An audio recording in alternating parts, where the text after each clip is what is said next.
E aí, Opa, beleza? como é que tá, Edu? Tudo bem, e você? Tranquilo? Tudo Tudo certo, certinho. cara. Tá me ouvindo bem aí? Sim, cara, tu também me ouve e me vê bem? Tudo, Tranquilo? tudo tranquilo, cara. Perfeito. Beleza. Edu, primeiramente, cara, queria te agradecer por tu ter aceitado o convite pra gente trocar uma ideia. A gente fez uma live há um tempinho, não faz muito tempo, né, que a gente fez uma live ali junto com o Ricardinho, Isso. da Abstrat, e com o André, né, da... Ah, sempre esqueço, cara, o nome da produtora do André. Aí me fugiu a mente, da Mosh Productions. Mosh, pode crer.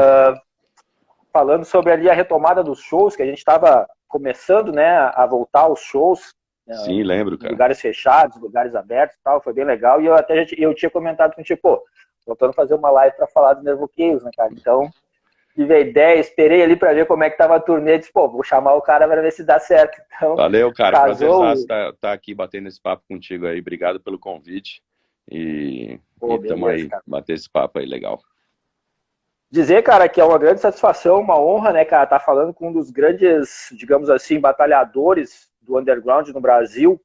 O cara sabe que quem vive o underground conhece, né, sabe que é muito difícil, às vezes, tirar da cabeça de uma galera, porque a gente sabe que tem uma galera que ainda pensa e underground é sinônimo de lugar bagunçado, sujo, som ruim, cerveja quente, galera, aquele calorão, lugar Se fechado, e a qualquer gente sabe que coisa, não né? é assim.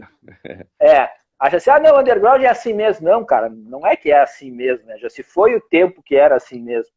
Verdade. Então, eu sei todo o teu empenho, né, cara, da Tumba Productions em realizar o Setembro Negro, que a gente também vai falar, que é um festival bem organizado, todo mundo fala super bem. Espero um dia Obrigado. poder ter a oportunidade de ir a São Paulo e poder assistir um dos festivais. Mais do que bem-vindo. Mas Espero que é você isso. consiga vir. Tá, beleza. Então é isso, cara. Eu queria primeiro, também já, como eu te disse, né, te agradecer e também parabenizar por toda essa luta e esse empenho aí, cara, com a bandeira do underground, do metal extremo aí, empunhando aí Obrigado, cara. já há um bom tempo, cara. A meu ver é isso mesmo, saca? Acho que a cena é feita por todos nós, né, cara? Somos todos os braços fortes lutando em prol de um ideal, de um estilo de vida, de uma cultura que a gente gosta, da nossa tribo, vamos dizer assim, né? Do É, underground. E acho que é isso aí, todo mundo junto, cada um fazendo sua parte e a gente sempre buscando a evolução, né, da nossa cena para que possa possibilitar realmente vivenciar um sonho, né? Não só as bandas, mas, enfim, produtores, agências de show, lojas de discos, se é que ainda existem algumas, né? Distribuidoras e por aí vai. Acho que movimenta todo um mercado, né? Todo um segmento, né, cara? E é isso mesmo. Depende da gente mesmo fazer acontecer, né, cara? Então é muito importante esse trabalho. E mais uma vez agradeço por estar aqui batendo esse papo contigo, que eu acho que o trabalho que vocês fazem também é igual o que a gente faz com a banda, é igual o que eu faço com a produtora. A gente está sempre lutando em prol desse ideal, desse amor pela é, música extrema que a gente tem, né, cara? beleza, cara. Obrigado pelas palavras aí. Edu, para a gente começar o nosso papo, eu queria te perguntar o seguinte, né? Vamos falar do Edu, aquele Edu fã de música, que começou lá um tempo atrás. E a pergunta que eu quero te fazer é como é que o rock ou o metal, o que veio primeiro, né, para ti, assim, entrou na tua vida? Se foi na escola, foram com os amigos, alguns parentes, sei lá. Como é que o rock barra metal entrou na tua vida? Então, ele entrou através do irmão da minha mãe, um dos irmãos da minha mãe, meu tio, quando eu tinha, sei lá, uns 11 anos de idade, por aí, 12 anos de idade, ele me deu uma caixa cheia de disco de vinil, né, cara? E nessa caixa tinha de tudo, desde, sei lá, Fox, Grand Funk, Deep Purple, saca, Pink Floyd, Led Zeppelin, Black Sabbath, e esse foi Queen, e esse foi meu primeiro contato, assim, com o rock, vamos dizer assim, né? E de cara eu já me apaixonei, lógico que tem umas bandas que você acaba gostando mais, se identificando mais do que outras, não que uma seja melhor que a outra, é só questão de gosto mesmo, saca? E eu acabei me enveredando, caminhando por essa escola mais pesada, vamos dizer assim, lá atrás, saca? E aí eu fui me interessando, comecei a ir atrás disso, né, cara? Na época era muito difícil a informação, tinha algumas revistas que publicavam alguma coisa, alguns fanzines, algumas publicações de fora que acabavam chegando aqui também, a troca de fitas, né, cara, a troca de carta, e por aí a gente vai descobrindo, assim, eu olhava muito a lista de agradecimento dos discos que eu tinha, no caso, para descobrir bandas novas, ver coisas novas e aí ir atrás. E o primeiro disco que eu comprei mesmo na minha vida com meu dinheiro assim foi o Iron Maiden. O primeiro disco deles, comprei em vinil, né, na época, não tinha CD. E eu não conhecia a banda, eu comprei mais pela capa mesmo, saca? Achei aquela capa fodaça, assim, saca? Com a caveira, com o cabelo espetado. Falei, pô, isso aqui deve ser muito bom. E comprei, cara. E aí gostei, e aí eu mergulhei meio que no heavy metal, vamos dizer assim, por assim dizer, saca? Daí foi para Judas Priest e começou Saxon, e começou toda essa escola, assim, do traditional heavy metal, né, cara? E a partir daí eu fui sempre querendo mais, buscando mais, me interessando mais. E até que em 86 eu pude assistir o show aqui em São Paulo, Vulcano, Exciter e Venom. E meio que esse show foi um clique assim na minha vida. Foi o que eu saí de lá sabendo exatamente o que eu queria fazer pro resto da minha vida, sabe? Que era isso, que era estar na música extrema, seja como banda, seja como produtor, seja como, enfim, tour manager, agente de show. Eu queria estar envolvido, obviamente. Eu não tinha todo esse conhecimento do que era a cena, né, lá atrás, eu era só um fã de música, então a primeira coisa que eu falei, pô, eu quero ter uma banda, cara, quero tocar bateria, saca, essas coisas, e aí comecei a ir atrás, não consegui realizar o desejo de tocar bateria, porque minha família meio que não apoiava, não curtia a ideia, então eu só pude começar a tocar mesmo quando eu saí da casa dos meus pais, que foi em torno dos meus 17 anos de idade. Então, dos 14 aos 17, eu fui aprendendo, conhecendo, mergulhando, ouvindo banda, conhecendo banda, e assim fui me alimentando até que parti pro mundão, vamos dizer assim, né, cara? E aí comecei, né, a tocar em banda. Na época tinha uns classificados, né, cara, uns anúncios que saíam em revistas ou em alguns jornais, assim. Eu morei 2 anos nos Estados Unidos e foi lá o grande mergulho, inserção mesmo nessa parte musical, né, cara? Lá que eu comecei a realmente ensaiar com bandas, a entender como é que era ensaio, como é que gravava, como é que, sabe, gravar demo tape e fazer show. Foram os primeiros passos, assim, eu não conhecia nada, eu era só um fã de música com muita vontade de viver disso, saca, cara? E aí eu fui me interessando e indo atrás e muitos anos depois, algumas décadas depois, eu tô aqui onde eu tô, saca, cara? Então, às vezes parece até meio surreal, sabe? Você quando para e olha para trás, assim, o que eu pude fazer bastante durante essa pandemia, né? Porque eu tive bastante tempo para refletir, para ficar em casa. Então, você começa a perceber, porra, quanta coisa a gente já fez, né? Por quantos caminhos que a gente já passou, quantas dificuldades, quantos acertos, e que bacana que eu tô onde eu tô, sabe? É grato mesmo, eu acordo todo dia, agradeço poder fazer o que eu faço, saca? Que é fazer o que eu amo, né, cara? E eu amo o que eu faço, então ficou fácil. Massa, massa. E Edu, tu falaste do show Vulcano, Exciter e Venom, né? E que isso realmente deu aquele clique, assim, tu falasse, pô, é isso que eu quero, é isso que eu vou fazer da minha vida, não sei que jeito que eu vou dar, mas é isso que eu vou fazer. Exatamente, Mas eu te exatamente. pergunto, das três bandas que tocaram ali, qual foi aquela que te chamou mais a atenção, assim, e que realmente te deu o clique, ou foi o conjunto das três, o Não, na ambiente todo verdade, que na aquilo... verdade eu fui pelo Venom mesmo, tá ligado? Que era uma banda que eu já curtia bastante, então foi o que me levou pro show. Mas eu lembro que o que me chamou mesmo a atenção na noite foi o Exciter, cara. Eu acho que eles meio que roubaram a cena, assim, legal. Lógico, o Vulcano foi bem massa, saca? Bem legal. É, e até gratificante saber que muitos anos depois eu descobri que o Vulcano foi a primeira banda, vamos dizer, de metal extremo da América do Sul. Então eu vejo que eu comecei bem assim com os pais, né, cara, com o Venom e com o Vulcano, os dois, vamos ver, do mundo, né, do extremo, assim, acho que são nomes pilares, né, na minha opinião. E talvez isso tenha sido o que me influenciou para ir por essa veia mais extrema mesmo, saca, cara? Tudo me chamou atenção, óbvio, um moleque de 14 anos podendo sair e assistir um show é uma experiência única de vida e por isso que eu apoio tanto os shows ao vivo, porque eu acho que são experiências e são vivências que a gente tem e que a gente leva para a vida toda e que às vezes mudam a nossa própria vida, como mudou a minha lá atrás, um show, entendeu? Então, por isso que eu acho insubstituível a parte dos shows presenciais, vamos dizer assim, e que foi muito difícil esses 2 anos e meio mesmo, longe de todo mundo, de tudo e dessa experiência, saca? Que é viciante do meu ponto de vista. Eu acho que eu sou viciado por isso, por show ao vivo, e hoje trabalho com isso, vivo disso e gosto muito, saca? Uhum.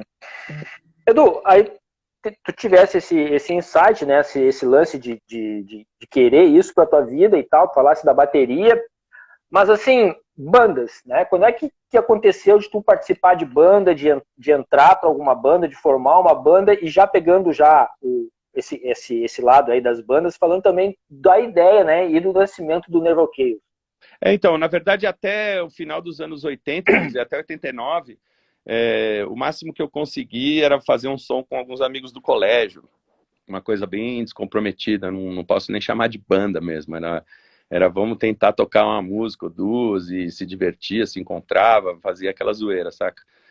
Mas de 1990 para frente é que realmente eu entrei nesse mundo de banda, né? Então, em 1990 eu morava em São Francisco, na Califórnia, morei lá em 90, 91, durante esses 2 anos, e lá eu entrei e toquei em algumas bandas, né? Como eu te falei, eu vi uns anúncios de bandas procurando baterista, fiz teste e acabei tocando em 3 bandas lá, durante o período que eu fiquei lá. Então esse foi o meu, vamos dizer assim, minha escolinha, meu jardim da infância aí no mundo de bandas, sabe? Onde eu pude aprender bastante.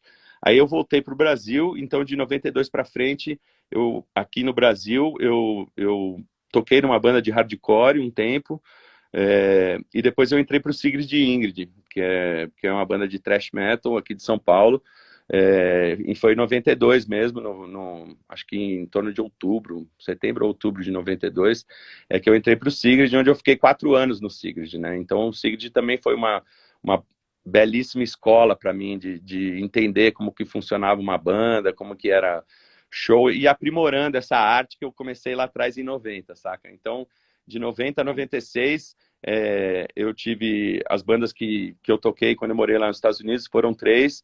Daí aqui em São Paulo já eu toquei numa banda de hardcore durante quase um ano, alguns meses, né?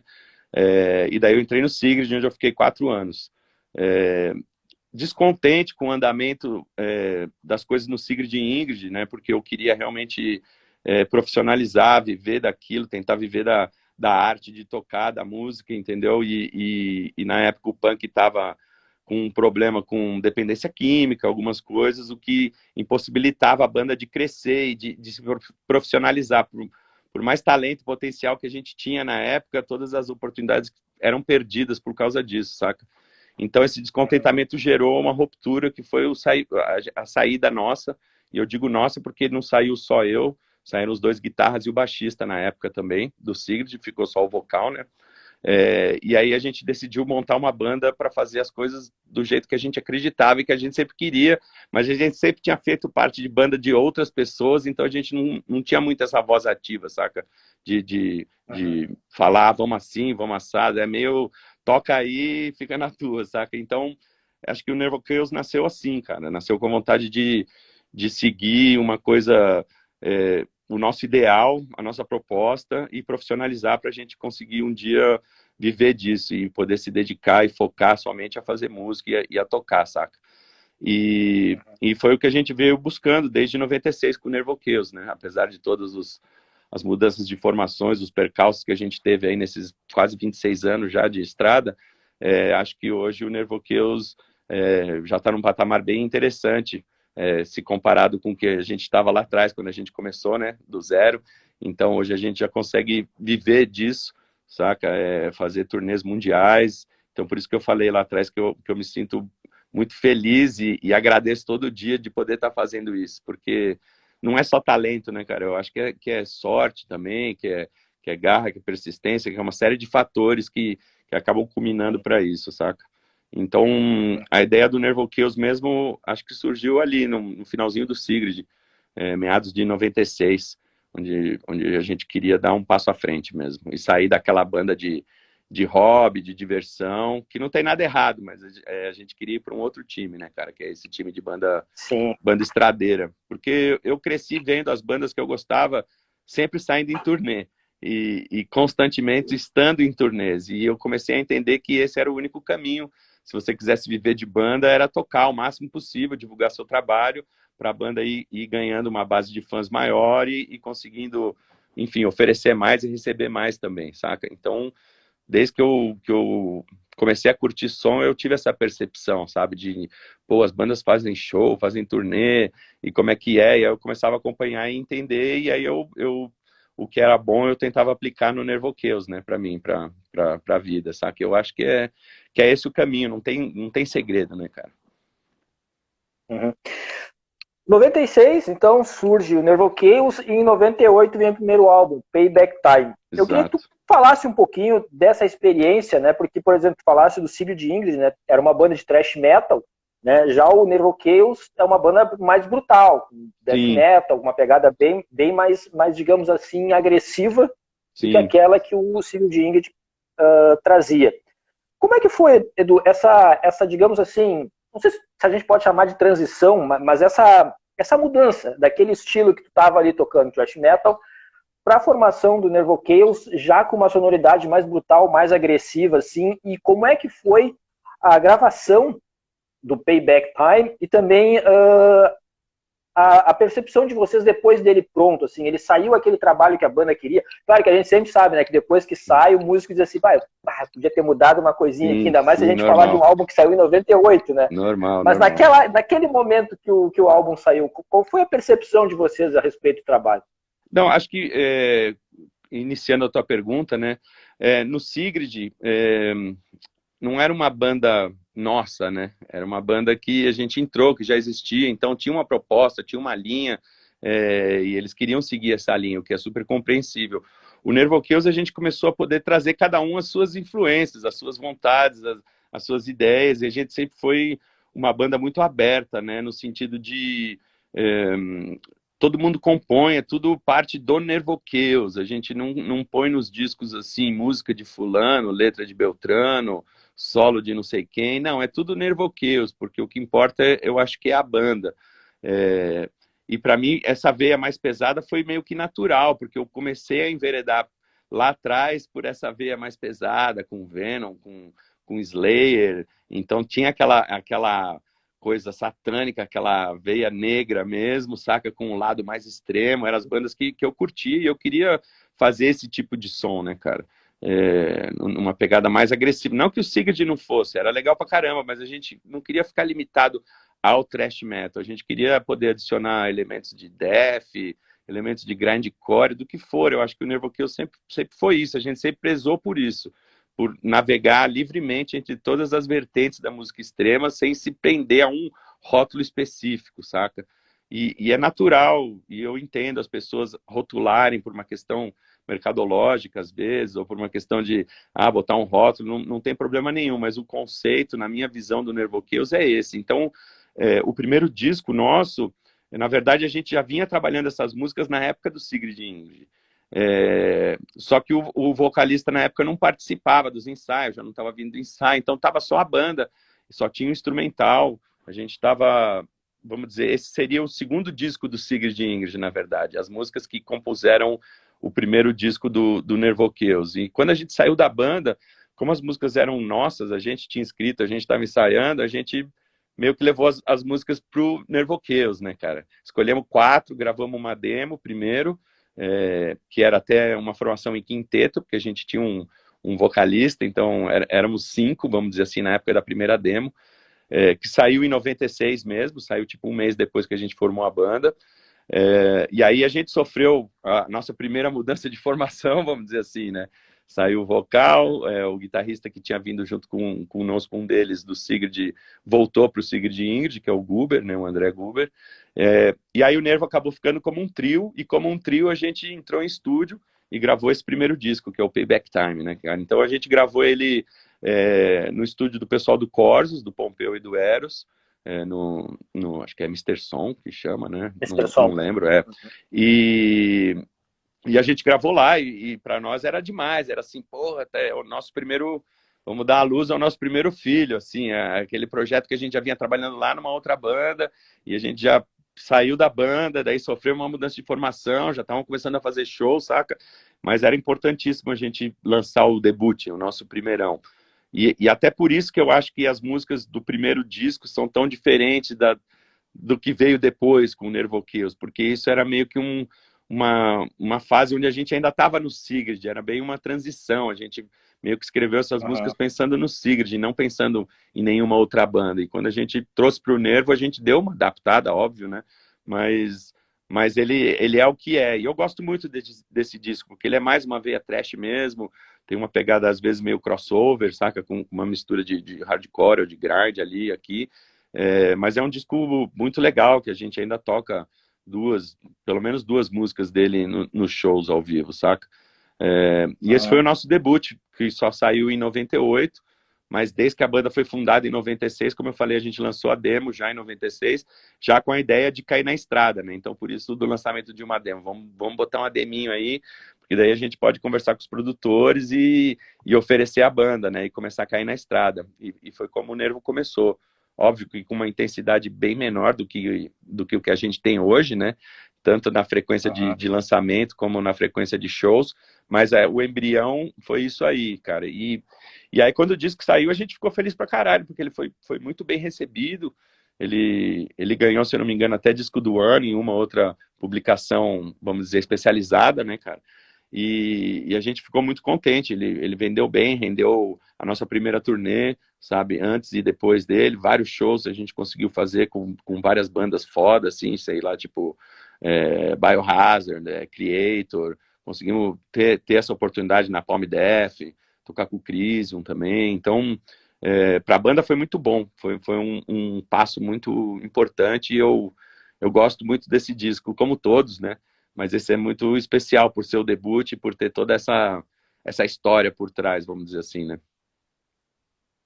E falando da discografia da banda, Edu, a gente sabe que no Brasil, né, fazer rock já é um negócio meio complicado. E então, se tu fazer uma música mais extrema, mais underground, eu acho que eleva na 10ª potência, provavelmente, né, cara? Sim, sim.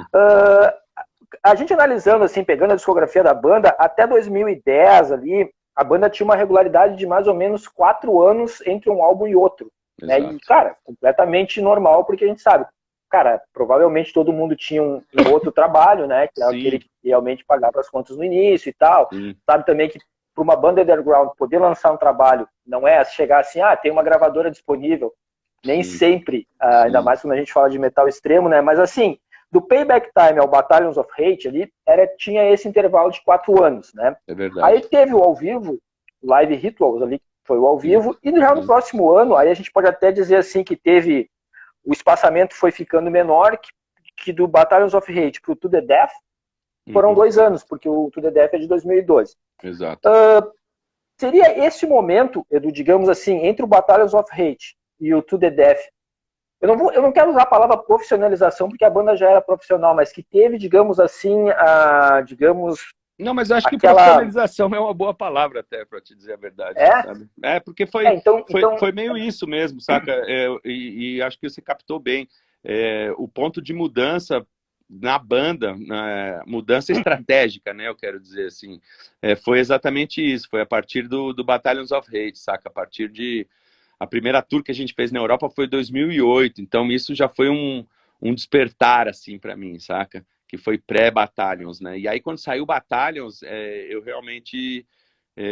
a gente juntou todo mundo e falou, cara, vamos ou não vamos, entendeu? Vamos ficar nessa meia foda ou vamos fazer para valer, saca? E optamos por fazer para valer mesmo.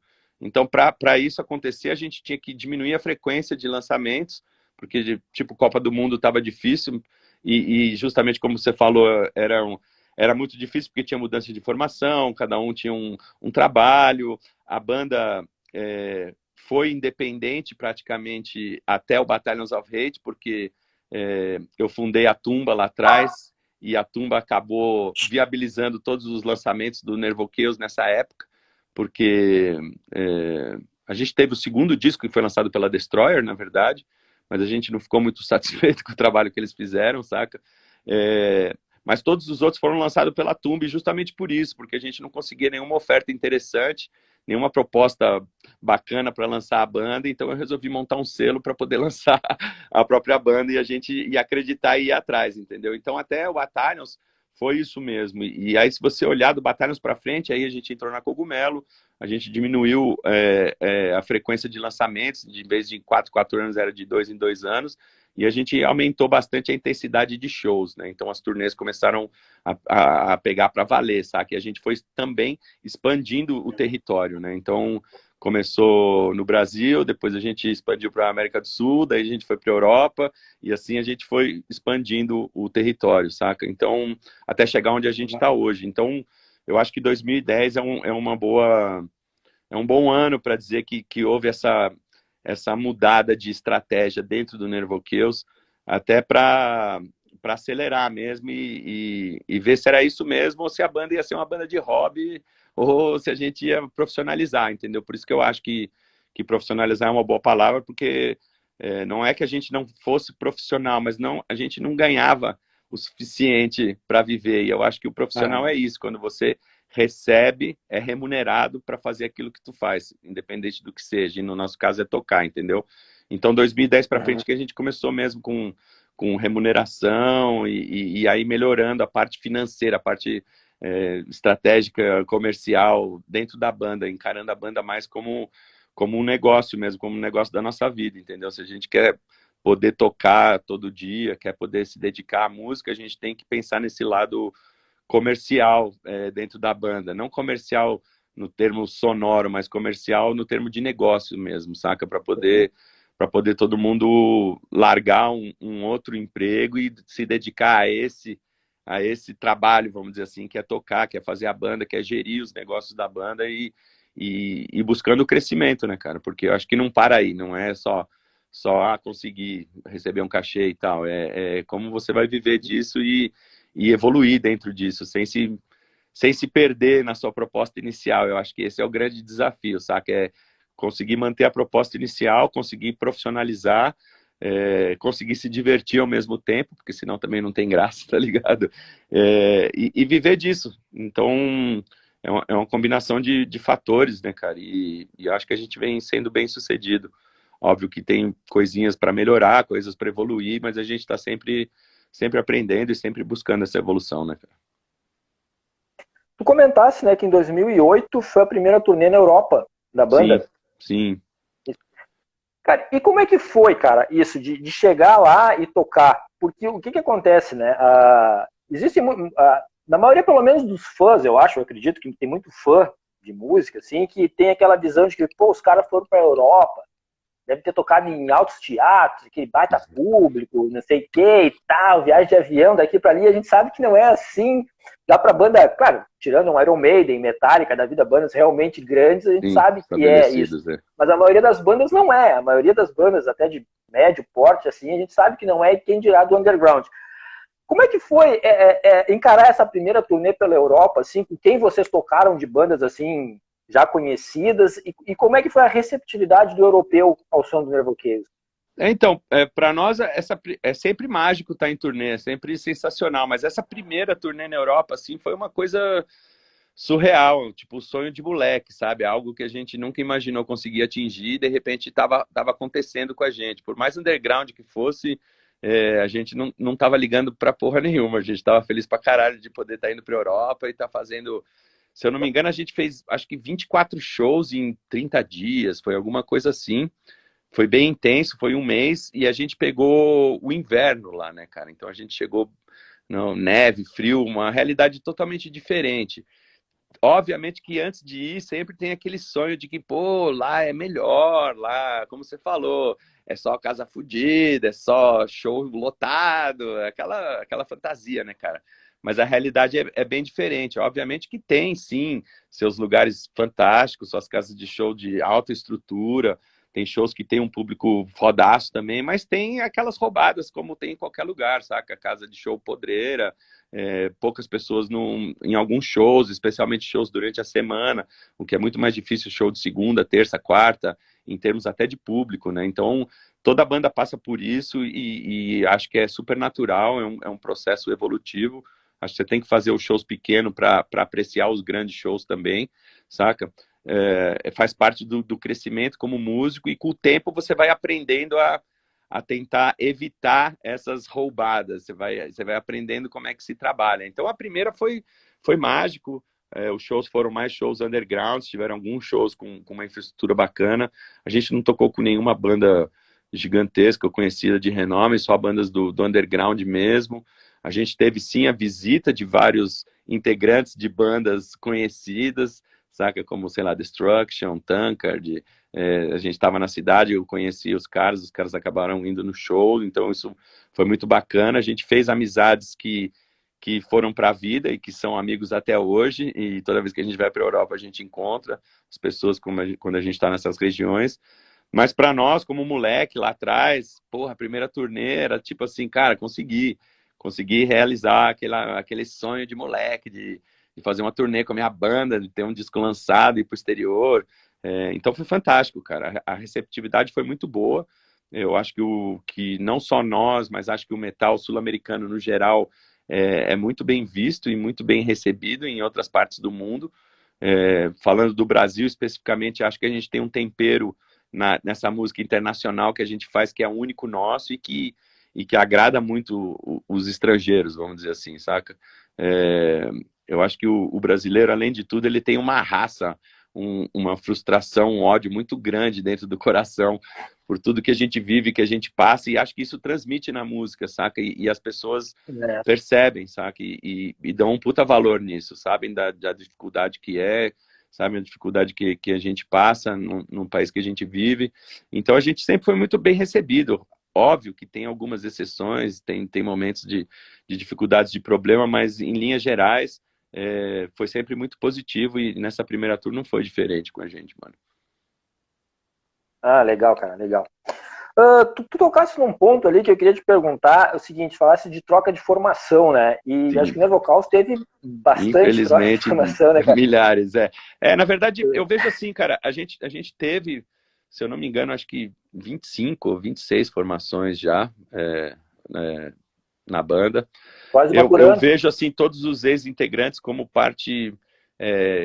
tiveram um papel muito importante, então foram parte essencial para a gente se tornar o que a gente é hoje, saca? Então todo mundo, na sua época, contribuiu e agregou a banda e formatou, shapeou a banda para a gente se tornar o que a gente é hoje, saca? Então eu sou muito grato a todo mundo que passou pela banda, foi muito bacana, mas a vida de uma banda estradeira não é para todo mundo. E sem sacrifício, acho que a gente nunca chega na vitória, entendeu? Então, às vezes as pessoas desejam uma coisa, mas elas não estão realmente preparadas para aquilo, saca?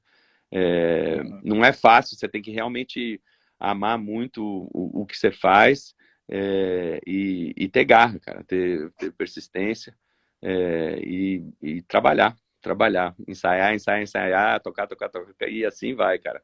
Gravar até água mole e pedra dura, tá ligado? E tem gente que é um pouco mais imediatista, tem gente que tem um sonho, chega lá, vê que não é nada daquilo.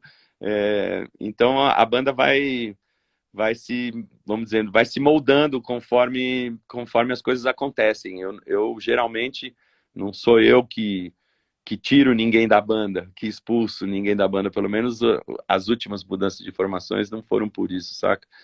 Então, mas elas acontecem e eu entendo que tem fãs que, pô, eu preferia a formação X, a Y, eu preferia com aquele vocal, ok, eu super entendo isso, é legal, super valorizo, acho que foi uma fase, seja ela qual for, essencial, ótima, que eu tenho muito orgulho, saca, de tudo, mas a banda é o que é e a gente está aí hoje dessa forma, entendeu? Que é como a gente conseguiu sobreviver perante esses percalços e esses acidentes ao longo da estrada que a gente vem percorrendo, saca? E eu tô feliz, cara, eu tô feliz pra caramba com essa formação, eu acho que é a melhor que a gente teve, na verdade, até hoje. a banda tá bem entrosada, a gente voltou a ser um quinteto, né, cara? E eu só posso torcer para que nenhum elo se rompa e a gente não tenha uma nova mudança. Apesar da gente viver meio no caos, que é isso mesmo, né, cara? Que é sempre a deconstrução para a construção de algo novo, para a evolução. Você sempre tem que destruir aquilo para gerar algo novo, né? Mas eu tô muito contente, a gente já fez acho que 60 shows com essa formação esse ano e tem sido muito bem recebido e a gente está muito contente também entre nós, que eu acho que é essencial, né? O convívio não é fácil, né? A gente convive bastante tempo junto, então acho que é importante entender os limites, respeitar os limites de cada um e buscar um bem comum junto, que é a música, que é a banda, e assim a gente vem conseguindo sobreviver bem, cara. Então, tô contente com essa formação, espero que não venham mais, mas a gente nunca sabe o dia de amanhã. E tem aquele lance também, tem que tá na mesma sintonia, né, tem que estar na mesma vibe, né? Eu tinha um amigo que dizia assim, que quando a gente saía pra festa e tal, ele dizia assim, cara, ou todo mundo bebe, ou ninguém bebe. Se um não beber na turma, o troço vai ficar xarope, aquele cara vai querer começar a ditar regra para todo mundo e tal, ou tá todo mundo tranquilo, ou não tá ninguém tranquilo. Não, mas então, eu acredito muito pelo nisso menos também. Na mesma... Eu acredito muito nisso também. A banda, cada formação tem uma química, né, cara? Tem uma magia. E quando a gente tá junto, é que essa química flui, cara. E em turnê é isso, a gente fica junto todos os dias, saca? Durante meses. Não só tocando, mas fora do palco, você tá junto, você convive junto. E toda essa magia, essa química existe. E é muito importante preservar ela, né, cara? Porque ela gera bons frutos, né, cara? Mas se apagar, se morrer essa magia, também vira um pesadelo também, saca, cara? Então a gente tem que tentar trabalhar em cima disso para fazer rolar. Mas eu acho que é uma convivência normal, né? Como a gente convive em sociedade, como você convive na tua casa, ou com as pessoas que você tem convivência com mais frequência, é isso aí, é saber respeitar os limites de cada um, saber entender. Todo mundo tem sua vida, tem seus problemas, tem o seu ponto de vista, e a gente sempre leva para um lado sempre não mais fácil, mas é o que a gente acredita que é o lado democrático, onde todo mundo pode votar e todo mundo tem voz igual, dentro da banda, óbvio. Se você é fora da banda, aí é melhor não meter o dedo, tá ligado? Mas entre os integrantes, eu acho que é isso aí, é isso que você falou, né, cara? É manter essa vibração, esse ideal, todo mundo tem que estar remando a canoa para o mesmo lado. Não adianta três estar remando para um e outro estar remando para outro lado, que você vai ficar no mesmo lugar, tá ligado? Exato.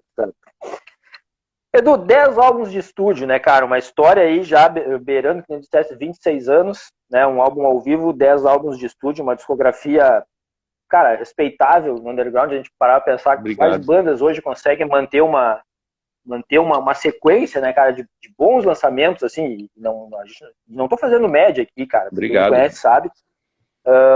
Nervo Chaos, pra mim, pelo menos se a gente falar do All Colors of Darkness, pra mim já tá na minha lista dos 10 desse ano, né, cara? Legal, já tá separadinho ali, né, na listagem ali. Como é que tu enxerga, cara? Tu é o único remanescente da primeira formação da banda, né? O fundador da banda ali, o cara que se manteve. Como é que tu enxerga essa discografia de uma forma geral, assim, desde o Payback Time, lá, desde aquela primeira demo do Nervo Chaos lá, que veio, passou pro Payback Time, teve toda essa sequência de álbuns ali, e no Ablaze, pode-se dizer que no Ablaze ele tirou um pouquinho o pé do acelerador, não puxou o freio de mão, mas tem umas músicas mais cadenciadas, né? Tem uma levada um pouquinho mais diferente, assim. Como é que tu analisa, cara, essa discografia do Nervo Chaos? Cara, assim, eu gosto de todos os discos, eu acho que cada um deles retrata, tipo uma foto, ele retrata aquele momento, aquela época que a gente estava vivendo, e foi essencial para a gente chegar onde a gente está. Então eu não descarto nenhum deles. Como você falou lá atrás, sempre tem aquela coisa do músico, pô, podia ter feito dessa forma ou daquela, mas legal, eu acho que essa é a magia, foi o que a gente fez na época, é o que a gente queria, e a gente ficou super feliz com tudo isso, saca? Mas o desafio para mim é sempre conseguir superar os lançamentos anteriores. Então eu quero que o disco novo sempre supere o anterior, principalmente, porque se a gente vem nessa, assim, o segundo tinha que superar o primeiro, o terceiro tinha que superar o segundo, então esse é o desafio que eu lanço para mim mesmo sempre, saca? Lançar músicas de qualidade, que é essencial, porque lançar por lançar não vai te levar a lugar nenhum, é um tiro no pé, tá ligado? Então sempre buscar uma qualidade e sempre buscar superar o nosso próprio lançamento anterior.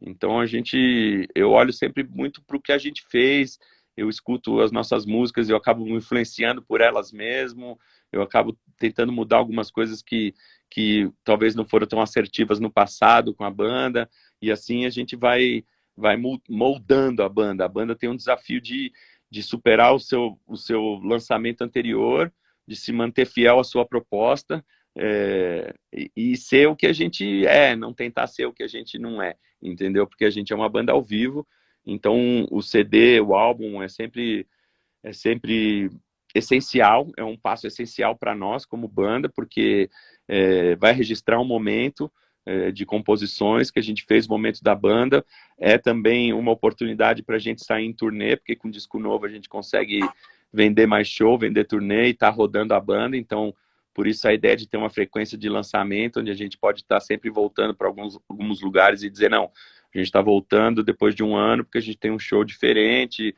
a gente lançou isso, então a banda não ficar na mesmice, saca? Então eu vejo os lançamentos do Nervo assim, uma evolução. Um é sempre uma evolução do outro, e eles nunca, na minha opinião, são iguais. Nunca um disco é igual ao outro, a gente sempre tenta se reinventar, então a gente muda de estúdio, a gente muda de produtor, a gente muda de cara que faz a capa, muitas desses discos a gente mudou até de formação, então tudo isso acaba trazendo, né, cara, um diferencial para o lançamento anterior. Eu acho que teve uma fase do Nervo Chaos onde a gente conseguiu fazer 4 lançamentos com a mesma formação, mas mesmo assim a gente conseguiu se reinventar, entendeu? Não fazer tipo um Pazuzu parte 2, saca? Não fazer um Battalions parte 2, porque o Battalions é do caralho, mas já foi, e foi aquela época, a gente toca várias músicas desse disco ainda, mas a gente já está em um outro momento. A banda com uma outra formação, com outras ideias e tudo, então a gente vem procurando evoluir. E sempre tinha uma preocupação muito com o lance da velocidade, né, cara? Que foi algo que você comentou, por exemplo, do Ablaze. E eu comecei a perceber que velocidade não é o que vai ditar, entendeu? E sim a essência da música. Ela pode ser rápida, ela pode ser pesada, ela pode ser mid-tempo e agressiva e boa, entendeu? Ela não precisa ser rápida para ser boa. Então a gente começou a caminhar por esse, sei lá, essa vertente também do negócio das coisas mais pesadas. A gente, como eu falei, a gente continua fiel à nossa proposta, continua fazendo as músicas porrada e tudo, sempre tem nos discos, mas a gente tem feito cada vez mais músicas ou pesadas, né, mais por um lado, sei lá, bem Black Sabbath, bem Doom, assim mesmo, ou por um lado mais mid-tempo, assim, que já é mais quase um thrash, um speed, às vezes, sabe? Um speed metal, assim. Uhum. Então a gente tá isso. Acho que o Ablaze foi isso, saca? O Ablaze é um disco que eu gosto muito, mas é um disco bem, bem complexo, vamos dizer assim. Ele tem 16 músicas, elas são todas interligadas com vinhetas. É um disco bem cheio de detalhes, cheio de riqueza. Então tem música porrada, tem música pesada, tem música mid-tempo, tem uns climas, umas viagens, saca? Tem o próprio encarte, cada música tem um cardzinho com uma história. Então foi tudo pensado nisso mesmo, a gente queria fazer. E aí o All Colors foi o caminho oposto totalmente que a gente queria. A gente queria um disco de 30 minutos, porrada, sem massagem, sem introdução, sem vinheta, sem porra nenhuma. E acho que a gente conseguiu, para contrastar justamente com a Blaze, que tinha sido um disco de quase uma hora de música, como eu falei, 16 músicas e tudo. O All Color já é um negócio mais selvagem, assim, mais cru, mais direto, entendeu? Com a formação atual, que é diferente da formação do Ablaze. A gente mudou a forma de gravar também, se você for ver como a gente gravou o Ablaze, como a gente gravou o All Colors. Então, o Ablaze a gente gravou com clique, o All Colors a gente já voltou a fazer como a gente fazia antigamente, sem clique, mas num clima de ao vivo mesmo, então ele saiu muito mais selvagem, muito mais rápido, porque às vezes eu era muito limitado ao próprio metrônomo, tipo, não pode ir tão rápido aqui essa parte, porque você tem que ir em tantos BPMs, entendeu? Então, beleza, você gravava lá, mas aí chegava ao vivo eu fazia do jeito que eu queria, do que eu queria, por isso que eu acabo gostando mais da banda ao vivo, justamente por isso, porque ao vivo eu acho que tem essa magia, saca? E muitas das bandas que eu gosto e que eu tive a oportunidade de assistir ao vivo, eu sempre percebi isso, que as músicas não eram exatamente igual ao CD ou igual ao álbum. Algumas eram um pouco mais rápidas, outras os caras faziam uma jam session no meio, inventavam umas paradas, enfim, cada banda tem a sua brisa, né, cara, a sua viagem. E eu comecei a perceber isso, falei, pô, que legal, cara, eu acho que esse é o caminho, que legal poder ouvir a Raining Blood mais rápida do que ela é no disco, entendeu? Ao vivo. Do caralho, saca? Eu acho que é isso, porque o show tem toda a adrenalina que o disco não tem, né, cara? Então o músico, ele tá despejando uma energia pro público, o público recebe essa energia e te despeja de volta. Então isso vai se realimentando e aí você começa a voar. E às vezes eu assisto uns vídeos de show que a gente fez, eu falo, caralho, como tava rápido essa música. Mas era algo do momento, é algo daquela magia mesmo, daquele momento, Sim, daquela sim. vibração, aquilo gerou isso, sabe? E eu acho muito interessante isso, como fã, né? E como músico também. Legal. Cara, tem noção de quantos shows o Nevoqueios já fez? Aff, não sei, cara. A gente fez, assim, vamos dizer que sei lá, a partir de 2010 a gente fazia pelo menos uns 60 shows de 2010 até, sei lá, 2014, 15, uma média de por aí. Então, vamos dizer, 5 anos, 60 shows, já são 300, e daí de 2015 para frente, a gente tem feito uma média de 100, né, cara? Então, se você puser aí, sei lá, a gente deve ter feito mais de 1.000 já, por aí. Mais de 1.000. É. Então eu vou te colocar numa ruim agora, cara. Qual foi Ixi. o pior lugar, cara, que o Nevoqueios já tocou, assim, de uma forma geral, seja a infraestrutura, tudo Cara, junto, assim. Qual foi o pior lugar, cara? eu acho que o pior de todos são aqueles shows que são cancelados, né? Porque a gente acaba não tocando, entendeu? Então, esse é o mais frustrante de tudo. Você Sim. ir, por exemplo, para Bangladesh para fazer um show, chegar lá e, pô, tu vai preso, o show cancelado, viajou pra caralho, teve um custo, enfim, tem um prejuízo você não fazer show. Eu acho que esses são os piores para mim, porque eu sou muito grato de estar tocando, seja num mega palco com uma mega infraestrutura em frente de 10.000 pessoas, ou seja no chão para 10 pessoas assistindo. Eu tô fazendo o que eu amo, então para mim é do caralho, entendeu? Até dentro do ensaio que não tem ninguém olhando, eu já acho do caralho. Então, óbvio, tem essas dificuldades de equipamento, às vezes você pega uns equipamentos zoados, às vezes você tem que se virar, às vezes você tem problemas técnicos no show, o que é pior ainda, entendeu? Às vezes você está lá tentando executar e por um problema de equipamento, de som, ou de alguma coisa, você não consegue executar da forma que deseja. Mas eu acho que isso faz parte de quem faz show ao vivo, cara. Essas coisas acontecem, os percalços acontecem. Eu acho que a vida vai te bater sempre e o trunfo está mesmo em como você consegue levantar e seguir adiante, entendeu? Para receber a próxima porrada. Então, para mim, tá tocando já é do caralho, seja onde for, até sozinho, eu tô feliz pra caramba, entendeu? Então, show ruim mesmo, para mim é o show que não rolou, que foi cancelado. Isso é zoado. Vou te fazer uma pergunta aqui que eu tenho certeza, eu já sei a resposta, porque Vamos lá. o Assis Rock 13 está perguntando, já Ô, tomou grande calote? Claro, puta, infelizmente, cara. Infelizmente já Com tomamos, sim. certeza. Tomamos vários tipos de calote, cara. Calote de não receber o cachê, calote de chegar lá, não ter onde ficar, não ter onde dormir, de não ter o que comer, de perder equipamento, de ser roubado. E mais uma vez, faz parte, cara. Faz parte de quem está na estrada, tá todo mundo sujeito a isso. O que acontece é que com o tempo e com a experiência que você adquire, você começa a minimizar, porque você começa a perceber alguns sinais que são típicos de quando você vai ter problema, entendeu? Então, demora para chegar o cartaz de um show, o produtor demora para.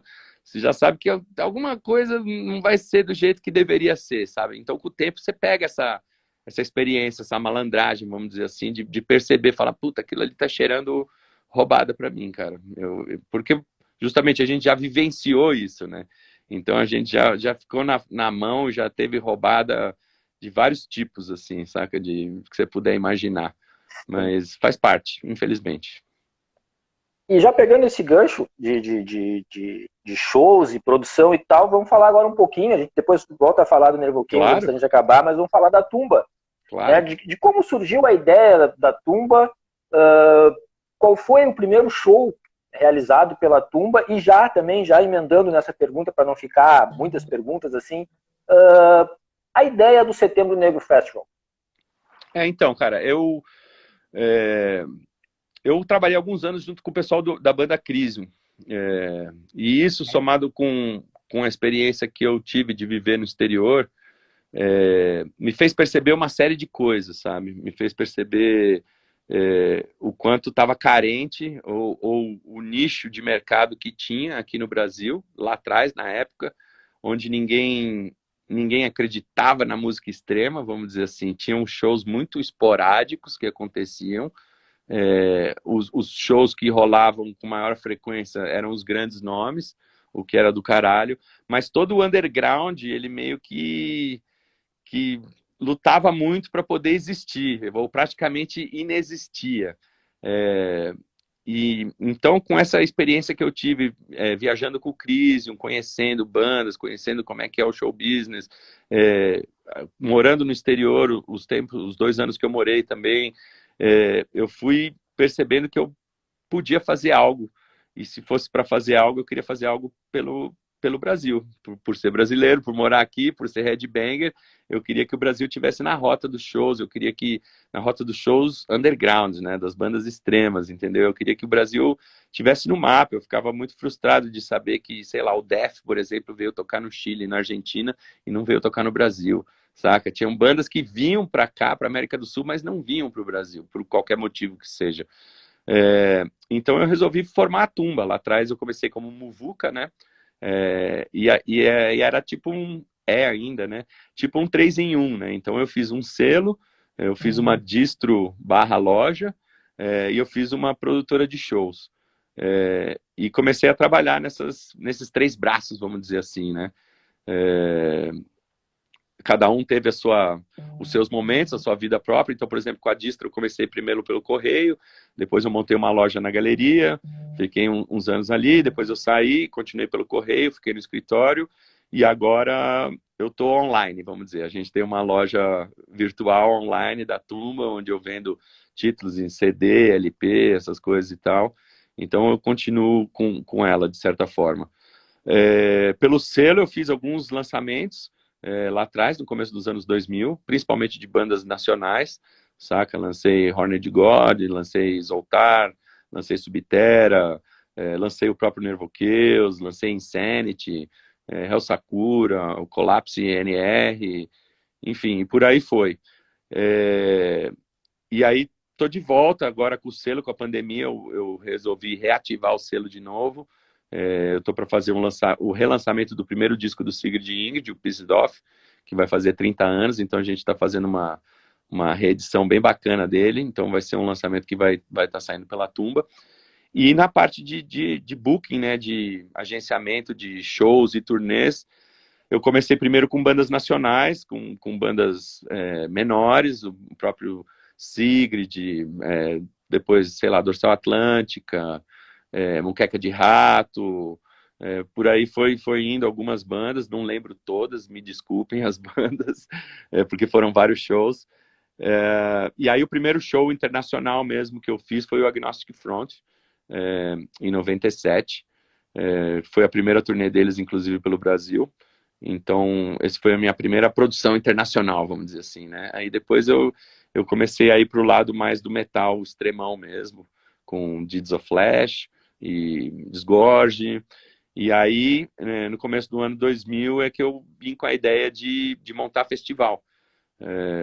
Porque eu tinha tido a oportunidade de ver alguns festivais, principalmente nos Estados Unidos, e os festivais que eu vi eram indoor, ou seja, não tem camping, não tem nada, é num lugar fechado, às vezes com mais de um palco, mais várias bandas e tal, e eu me inspirei muito no Milwaukee Metal Fest, que era um festival que acontecia lá nos Estados Unidos todos os anos, e eles meio que misturavam tudo, misturavam hardcore e punk e todas as vertentes do metal, tudo no mesmo festival, e era um festival que durava 2 dias, se eu não me engano, ou 3 dias, indoor, lá em Chicago, em Milwaukee, né? E essa foi a minha inspiração. Eu falei, porra, eu já estou agendando show, já estou em contato com várias bandas. Então a gente veio com a ideia de fazer 2 festivais. Um era o Extreme Metal Fest, que era para ser sempre no primeiro semestre, e o outro era o Setembro Negro, que sempre, obviamente, no segundo semestre, em setembro, né? Então acho que o primeiro foi 2002, se eu não me engano. E aí eu mantive os 2 festivais por algum tempo, e com um certo tempo, depois de alguns anos, eu resolvi largar o Extreme Metal Fest, não fazer mais e focar só no Setembro Negro. E aí com o Setembro eu experimentei alguns formatos diferentes também. Então a gente fez só de um dia, depois fez ele itinerante, né? Ou seja, rodando pelo Brasil. Então a gente ia para Porto Alegre, para Belo Horizonte, para outros lugares com o festival, né? E as bandas todas juntas. E, e aí a Tumba teve um break, né? De 2000 se eu não me engano, 2013 até 2018. Então foram 5 anos que eu fiquei parado totalmente de selo, de distribuidora e de boocar shows, vamos dizer assim. Então eu dei uma congelada na Tumba durante esses 5 anos, que foi muito bom, porque eu pude realmente focar no Nervo Chaos e acertar as coisas dentro do Nervo Chaos e trazer para onde a gente está hoje, né, cara? Então a banda deu um salto muito grande também graças a isso, porque eu pude dedicar 100% do meu tempo ao Nervo Chaos e não pensar em mais nada. Mas aí em 2018 eu senti a necessidade de voltar a fazer alguma coisa com a Tumba, seja como selo, seja como loja, seja como booking. E aí reativei o Setembro Negro, né? Já num formato diferente, já primeiro com 2 dias e depois passou para 3 dias, né? E com um volume de banda bem maior. E abrindo também o leque em termos de estilos, né? Porque quando eu fazia, antes da parada, vamos dizer, desses 5 anos aí, era muito mais focado no Death Black só, especificamente, saca? Era bem raro ter outros estilos, mas tinha. Mas de 2018 para frente eu resolvi abrir todo o leque e englobar tudo que eu considero a música extrema, né? Então vem todas essas sub-rótulos, vertentes e tudo mais, que são muitas hoje em dia, né, cara? E aí a gente está, agora esse ano vai fazer a 14ª edição, porque a gente teve que postergar o festival 2 anos por causa do Covid, né? Então 2020 e 2021 a gente não conseguiu fazer. E estamos trabalhando aí para os finalmente, para finalmente fazer acontecer essa 14ª edição aí, que já era para ter rolado lá atrás, né, cara?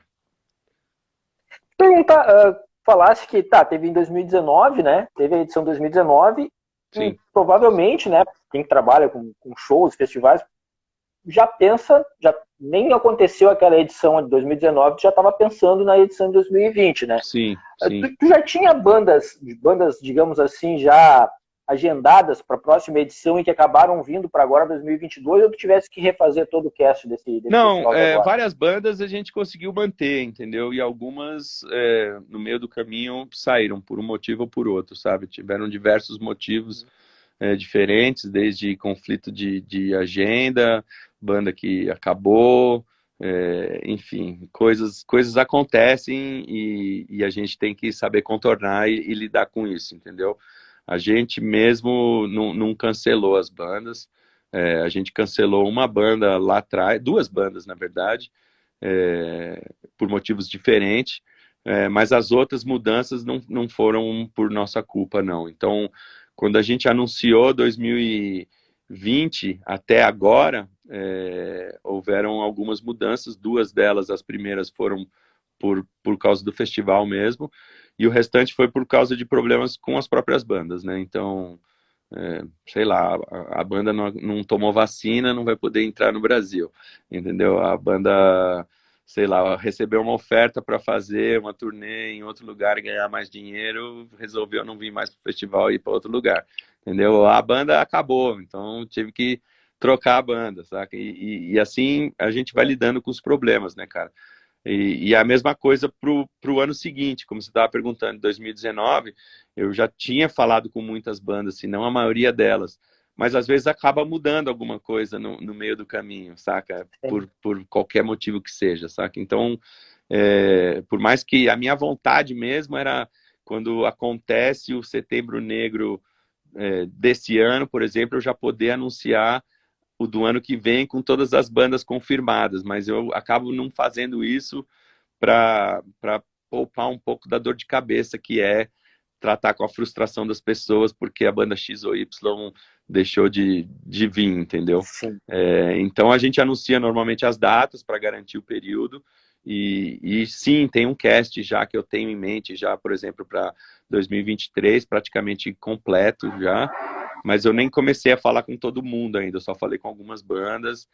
Tô mais querendo resolver primeiro a edição desse ano, para daí mergulhar na edição. Então, acabou a edição desse ano, aí eu mergulho para a edição de 2023, começando a confirmar as bandas. Esse ano são 30 bandas, mais ou menos? Sim, são 30 bandas em 3 dias, sendo 10 bandas por dia.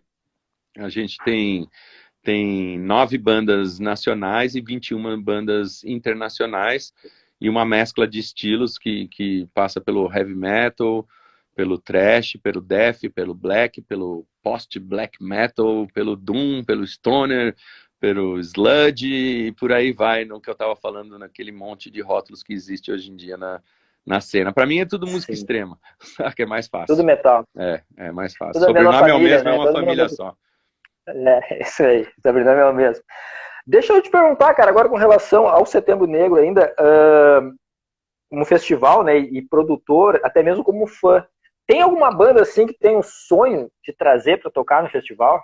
Porra, tem várias bandas que eu tenho sonho, saca? Uma delas, por exemplo, é o Dark Angel, cara, que eu venho namorando e tentando há anos, mas por N razões acabou não acontecendo ainda. E é uma banda que eu gosto muito, né, cara? Então, eu sempre procuro fazer uma mescla das bandas que eu gosto muito, mais conhecidas, e é que eu gosto muito não tão conhecidas, porque eu acho que é uma oportunidade bacana tanto para o público como para as bandas poder tocar num festival e apresentar o seu material que talvez é desconhecido para o nosso público, para o nosso mercado, mas lá fora, na Europa, nos Estados Unidos, já está hypando e aqui ainda ninguém conhece. Então eu acho o desafio é tentar trazer o máximo de bandas inéditas possíveis, mesclando o máximo de estilos, e sempre acreditando nos novos talentos ou aquelas bandas mais lado B, vamos dizer assim, que não é um Iron Maiden, que é do caralho, mas não, tem outras bandas da mesma época do Iron Maiden que são tão foda quanto o Iron Maiden, mas talvez não tenham reconhecimento, não tiveram a oportunidade que o Iron Maiden teve, e se eu puder fazer isso, para mim é a realização de um sonho. Então, por exemplo, Diamond Head é uma banda mais antiga do que o Iron Maiden, que provavelmente influenciou o Maiden como outras bandas, e que está vindo pela primeira vez para o Brasil e vem no Setembro Negro. Então, esse para mim é um bom exemplo, saca? E tocar junto, Edu. Tem aquela banda ainda que o Nervo Case já tocou com várias bandas do metal extremo, assim, né, mundial. Mas tem aquela assim que tu ainda, tipo, vou tocar com esses caras um dia assim.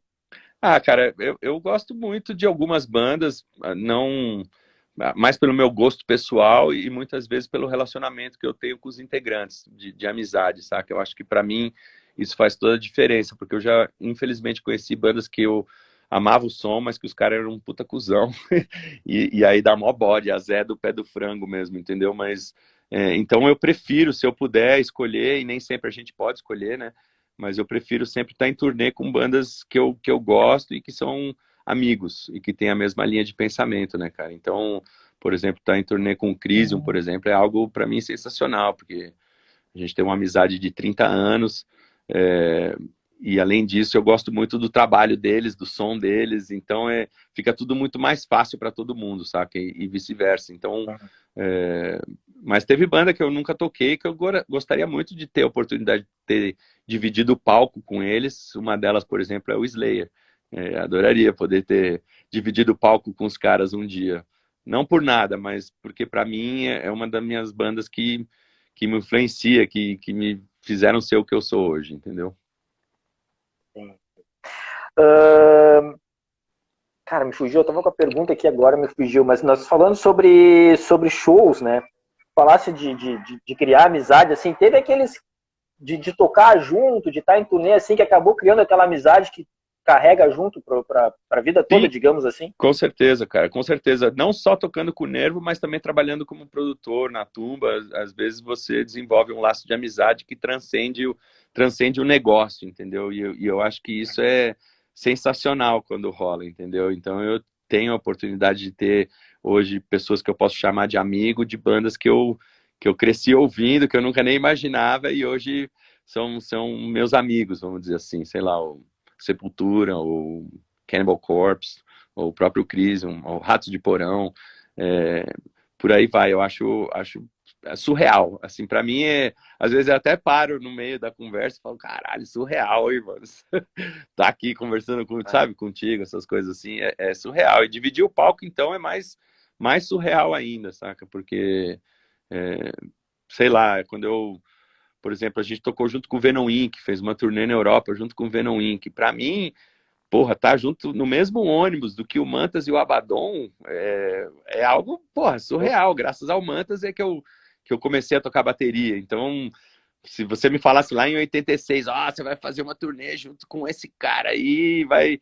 Eu ia falar, meu, para de mentir, não me engana mais, saca? Mas muitos anos depois eu tive essa oportunidade e foi surreal, meu.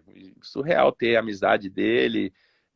Tanto que eu fui voluntário, road voluntário dele durante essa turnê toda de batera, porque ele foi um dos caras que me influenciou a tocar bateria, saca? Um Abaddon, o Igor, o Phil Animal Taylor do Motorhead, esses caras assim é a escola que, lógico, tem N outros bateristas, Dave Lombardo, Pete Sandoval e por aí vai, mas esses foram, vamos dizer, os 5 caras assim que realmente fizeram eu escolher o instrumento que eu toco hoje, que me inspiram até hoje, saca? Então, porra, tá dividindo o ônibus com o cara, ficar um mês junto com o cara, trocar ideia com o cara como amigo, sabe? Dar risada, poder assistir o show, poder dividir o palco, ele me conhecer minha banda, é algo fantástico pra mim, surreal, saca? Não tem preço mesmo.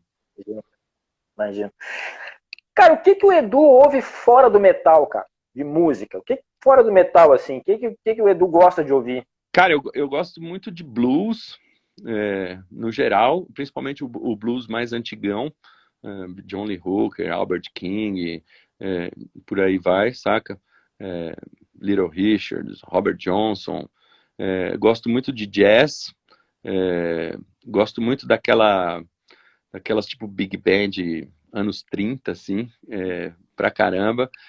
E gosto daquele country mais raiz, não o country top 40, que é o que toca na rádio, essas melação que eu acho horrível, mas aquelas coisas bem raiz mesmo, só violão e voz, ou aquele baixo acústico, saca? Saindo da linha do rock, né? Porque eu escuto muito rock também, acho que pop também, eu gosto bastante coisa de pop anos 80, assim, saca? Tem umas bandas que eu acho que são muito boas. Eu escuto de tudo. Na verdade, eu procuro sempre pensar fora da caixinha em termos sonoros e principalmente de estilos musicais, até para não cair na mesmice na hora de escrever música com o Nervo Chaos, entendeu? Às vezes você escuta muito Slayer e a hora que você vai escrever algum riff, alguma música, ela vai naturalmente sair como Slayer, porque é o que você escuta. Então, se você escutar muito blues e jazz e de repente tentar pegar essas influências e transformar aquilo para o metal, eu acho que esse que é o grande segredo de repente trazer alguma coisa um pouquinho diferente, com uma pitada um pouco diferente, saca? E eu gosto de música boa, vou te dizer assim, na geral. Eu escuto rap também, alguma coisa de rap, eu gosto muito. Desde o rap internacional, sei lá, como o Public Enemy, como o rap nacional, assim, gosto de, sei lá, Racionais, Facção Central, De Menos Crime, RZO, Sabotagem. Eu acho que, como músico, eu tenho que estar aberto a tudo que é tipo de música, em especial o que é música boa, o que é música feita de verdade, com o coração, entendeu? Acho que isso que mais importa, você saber diferenciar. Acho que o estilo hoje em dia pouco importa para mim. Óbvio que com a banda tem um ideal, tem um foco, tem tudo, mas eu, como pessoa, eu estou aberto a tudo que é tipo de música. Aquela fase mega radical minha já passou faz tempo, foi uma coisa adolescente. E foi do caralho. Mas hoje em Ah, dia eu tem que ter tenho essa uma fase, né, visão bem cara? mais ampla da música. E eu não me limito a um estilo só de música, não. Pelo contrário, Tá eu certo. escuto diversas coisas diferentes. Depende muito sei lá, de como você tá, né? Do dia também. Eu acho que todo mundo tem muito disso, né, cara? Pô, sei lá, Led Zeppelin é uma banda que eu não escuto todo dia, mas tem dia que eu acordo e falo, porra, hoje é dia de escutar um Led. Então, houve um Led Sim. Zeppelin lá, saca? Eu ainda tenho essa cultura de sentar para ouvir um disco inteiro, entendeu? Que isso é uma coisa que meio que se perdeu hoje em dia, na minha opinião, saca? Eu Com cresci certeza. nessas, indo na casa de camarada, ou Pra ouvir camarada disco. vindo em casa pra gente sentar e ouvir a porra do disco, olhar as letras, ouvir o disco do começo ao Sim. fim, saca? Não ficar Pegar o pulando as encarte. músicas, tudo. Entender É. qual que é a viagem de cada disco, eu acho do caralho. Eu tenho meus momentos, saca? Obviamente que eu escuto muita coisa de metal também, tô sempre atrás de bandas novas, de conhecer, porque eu acho que é um universo muito amplo, mas eu não tô limitado apenas ao metal, não, cara. Não, tá certo. Até tem um amigo meu que fala que existe a música boa e a música ruim.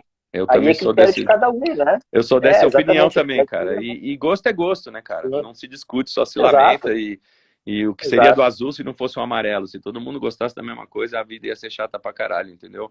Que Com bom que certeza. tem vários estilos, várias bandas e por aí vai. É um universo enorme aí que eu tô sempre inserido nele, cara. Sempre aprendendo, sempre conhecendo, sempre descobrindo alguma coisa, indo atrás. E é bacana porque com a oportunidade que eu tenho de viajar com o Nervoqueus, me possibilita de estar em outras lojas de disco, procurar achar coisas que talvez eu não acharia aqui, entendeu?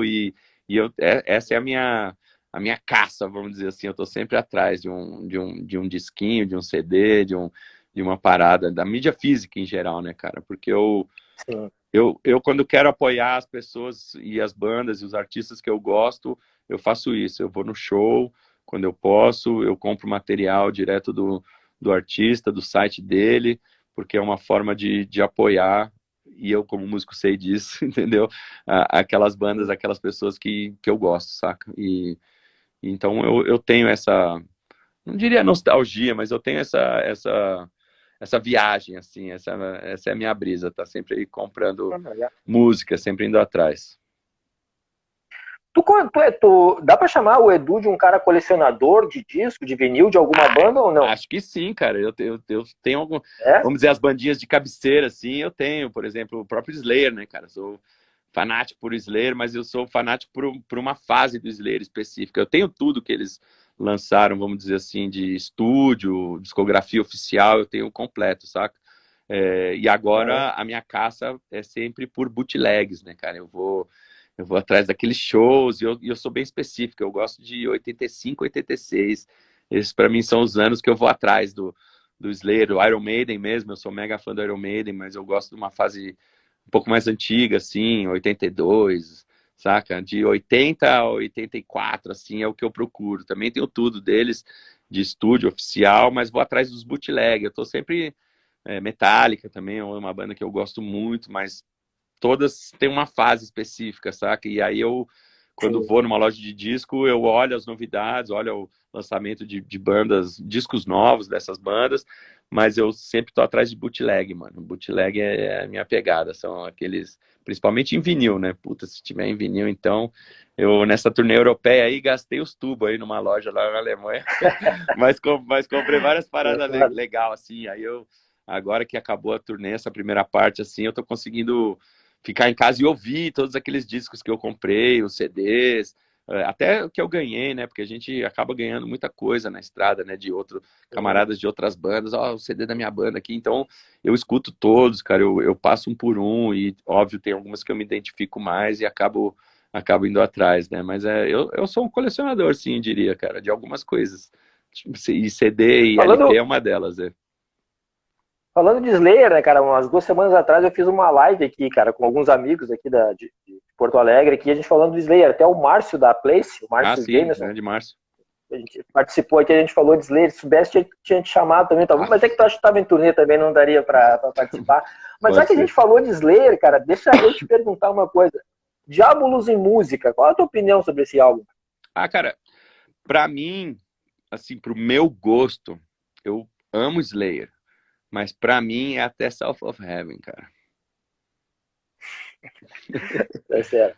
Não sei por quê, mas Tá é o certo. meu gosto pessoal, sabe? Mas, assim, esses discos depois e o Diabolos, a percepção que eu tenho é que eles ficaram muito mais modernos, tem uma veia mais moderna, em especial o vocal do Tom Araya.